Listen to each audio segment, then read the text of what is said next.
Hi, I'm Steve Richards and this is Crimsafe Talking Tech, and I'm going to take you through the Interloy MEM Motorsport Lamborghini Gallardo GT3 car.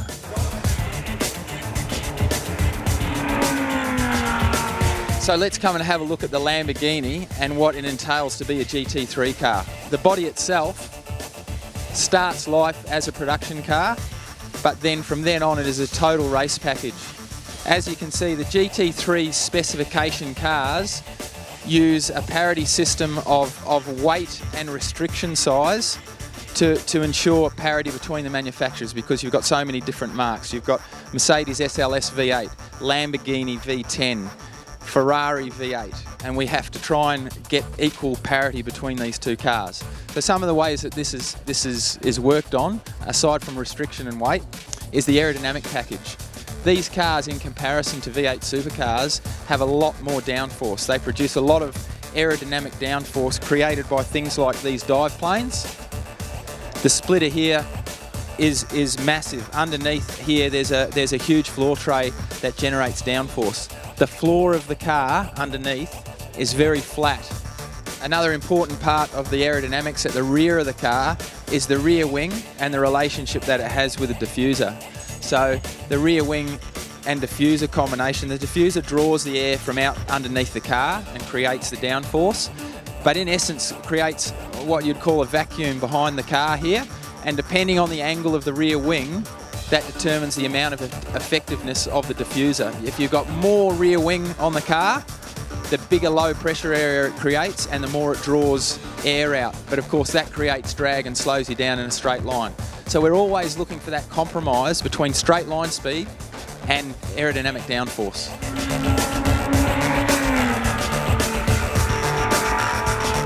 So the powertrain in the M Motorsport Interloy Lamborghini is quite a bit different compared to some of the GT3 specification cars. The Lamborghini has a mid-mounted, which means it's the engine's located between the front and the rear axle.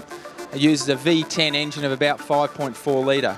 The Mercedes, as an example, is a front engine car, V8, the engine hangs out the front. The Porsche, of course, is a rear engine car, which means the engine sits out behind the rear of the rear axle. So lots of different variants of style which affects the performance and the handling of the cars. So the Lamborghini itself produces about 600 horsepower out of its V10 engine, and it uses these restrictors here as part of the parity system. This year the Lamborghini is running 49mm restrictors, and that gives it a lot of torque through its big V10 engine.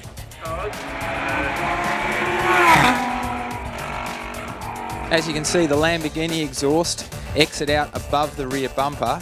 Obviously being a mid-engine, that's where the exhaust needs to exit, compared to a V8 supercar which exits in front of the rear wheels.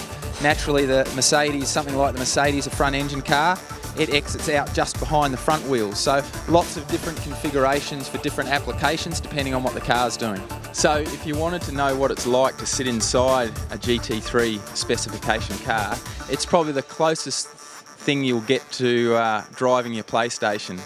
In these cars they have ABS, traction control and paddle shift gear change. Now the gearbox itself actually is designed by Hollinger Engineering, so a good Aussie product, but built and manufactured in Europe. So Reiter Engineering have the rights to that design. As you can see here on the right side, that's the upshift for the gearbox. Really simple, just like being on the PlayStation at home. And the downshift is over this side of thing here. We've got a 10-stage adjustable traction control. So obviously as the tyres, the Pirelli tyres wear slightly, we can actually tune up the traction control to stop it sliding and keep the tyres in good condition throughout the course of the stint. Then of course here in front of us we have a drink bottle system. Now basically as the driver gets into the car, he removes that bottle, as he's getting out I should say, and as he's getting in replaces it. So we've got constant fluid replenishment.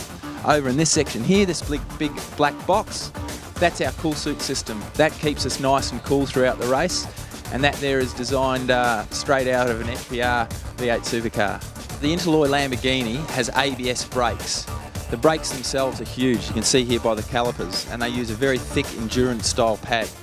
Now during the 12 hours of Bathurst as such, or a 24-hour race, the objective is not to change your brakes. So we can go through an endurance race on one set of pads and rotors.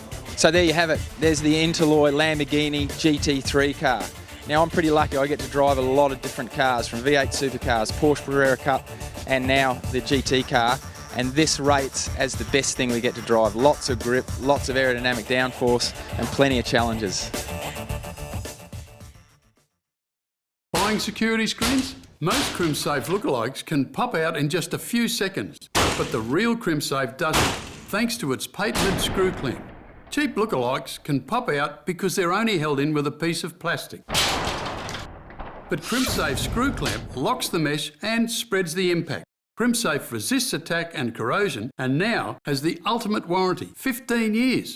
Ask for a demonstration today, because if it's not Crimsafe, it's not Crimsafe.